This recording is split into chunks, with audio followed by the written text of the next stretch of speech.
The little girl heard the bodyguard speaking in Chinese and warned the millionaire not to get in the car.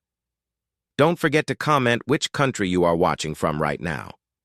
The evening was falling with the coldness of the corporate building's glass windows.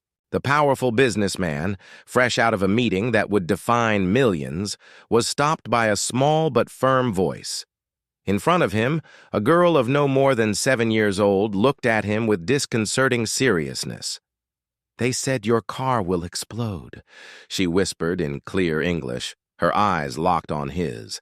The man frowned, leaning towards her in disbelief. Behind him, 4 of his personal guards were chatting quietly, apparently relaxed, but the girl insisted with a conviction that made his skin crawl. "What did you say?" the millionaire asked, trying to hide his surprise. The girl clenched her small fists and repeated, this time with firmness. "I heard them. They were speaking in Chinese. They said your car is going to explode when you start it." The silence between them became heavy. The millionaire knew basic Chinese for business, but he never imagined a stranger, a child, could understand conversations he could barely decipher himself. "How do you know Chinese?" he asked, lowering his voice. "My grandmother taught me," she replied without hesitation. "They spoke very fast, but I understood. They said they are waiting for the noise, that afterwards everything will be chaos and no one will suspect them." The millionaire glanced discreetly at the guards, who now seemed to be watching the main door too closely. His chest tightened. Every fiber of his business instinct, accustomed to betrayal, screamed that he could not ignore this girl's words. "Kid," he hesitated, "do you know what you are saying?" "Yes." She stared at him without blinking. "Do not get in that car." The air grew heavier. The millionaire swallowed hard. He had been surrounded by private security for years, men who swore to protect him, but this warning threw him off balance. He stepped back and with a firm voice called one of his trusted assistants. "Get me Sanchez. Only him. Now." The assistant rushed off. The millionaire avoided looking directly at the guards, but he felt their eyes on him, as if they knew something had leaked. He leaned back towards the girl. "Listen to me closely. If what you say is true, you are in grave danger. They won't let anyone find out." The girl pressed her lips together. "I don't care. My grandma always told me that if I could help someone not to die, I should speak up." Those words pierced him more than any advice from his financial advisors. In that instant, the millionaire felt the weight of his fortune crumble before the simple bravery of a child. The assistant returned with Sanchez, the head of intelligence, and the only man the millionaire trusted blindly. Sanchez, a man of few words with a scar running down his jaw, stopped next to his boss. The millionaire leaned in, speaking in a barely audible whisper, eyes fixed on the horizon to avoid suspicion. "Walk to the car. Check the undercarriage. But listen to me, Sanchez. Do it as if you dropped your phone. Make it look like clumsy routine. If you see anything, do not look back at me. Just drop your keys on the pavement. That will be the signal." Sanchez gave a microscopic nod, his face a mask of stone, and turned toward the vehicle. The walk seemed to last an eternity. The wind howled through the plaza, cutting through the silence. The 4 guards stopped chatting. They straightened up, forming a loose semicircle that blocked the exit route. The atmosphere shifted from professional to predatory in a heartbeat. The businessman's heart hammered against his ribs. He looked down at the girl.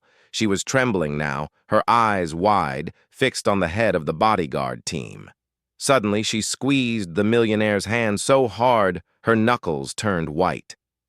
"He's talking again," she whispered, her voice shaking with terror. "The tall one! He just spoke into his collar microphone." "What did he say?" the millionaire demanded, sweat forming on his brow despite the cold. He said, "The old man is stalling. The plan is compromised. Kill the witness. Kill the girl first." Time froze. The witness was her. Before the millionaire could process the horror, Sanchez reached the car. He didn't bend down. He didn't check the tire. He simply opened his hand. Clack! The sound of his keys hitting the concrete echoed like a gunshot in the silent plaza. "Get down!" the millionaire roared, abandoning all dignity. He threw himself over the little girl, shielding her small body with his own expensive suit, slamming onto the hard pavement just as chaos erupted. If you are on the edge of your seat, like and subscribe right now because what happens next is unbelievable. The head guard whipped a silenced pistol from inside his jacket, aiming directly where the girl had been standing a second ago. But Sanchez was faster. With a fluid, practiced motion, the security chief drew his weapon and fired twice. The shots were deafening. The head guard crumpled. The driver, reaching for a submachine gun under the seat, was neutralized before he could disengage the safety. "Secure the perimeter!" Sanchez shouted, his voice booming like thunder. Sirens began to wail from every direction. Sanchez hadn't just walked to the car. He had triggered the silent panic alarm the moment he left the lobby. Tactical teams, who had been on standby in the adjacent building, swarmed the plaza, weapons raised, forcing the remaining two traitors to the ground.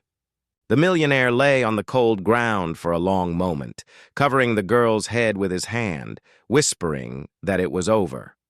When the shouting finally died down, replaced by the crackle of police radios, he slowly stood up, pulling the girl up with him. She was dusty and shaken, but unharmed. He looked at the limousine. Sanchez waved him over, his face grim. He pointed to the underside of the chassis near the fuel tank. "Look closer, boss," Sanchez said. Attached to the axle was a block of C4 explosives, wired to the ignition. A small red digital timer was blinking ominously. 0:15, 00:14. It wasn't just wired to the engine, Sanchez noted dryly. It was on a countdown. We were 15 seconds away from being vaporized. The traitorous head guard, now handcuffed and bleeding from a shoulder wound, was being dragged away by the police. As he passed them, he stopped, spitting blood on the ground. He looked the millionaire in the eye and shouted a final phrase in Chinese, his eyes burning with hate. The millionaire looked at the girl.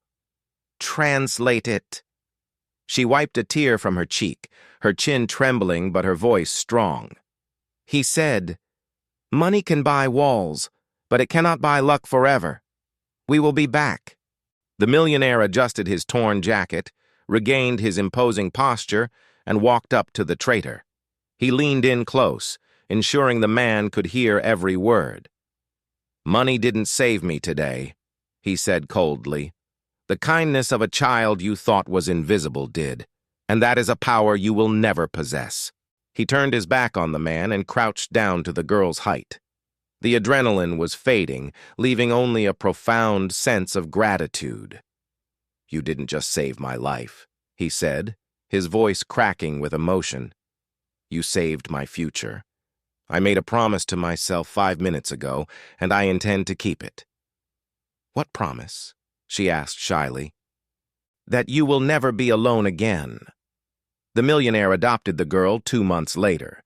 She received the best education money could buy, but more importantly, she received a father who listened to her. Years later, as she graduated top of her class in international relations, she would often look back at that cold evening. Moral of the story: the universe often speaks to us through the quietest voices. Courage does not depend on age, size, or power, but on the willingness to speak the truth when everyone else stays silent.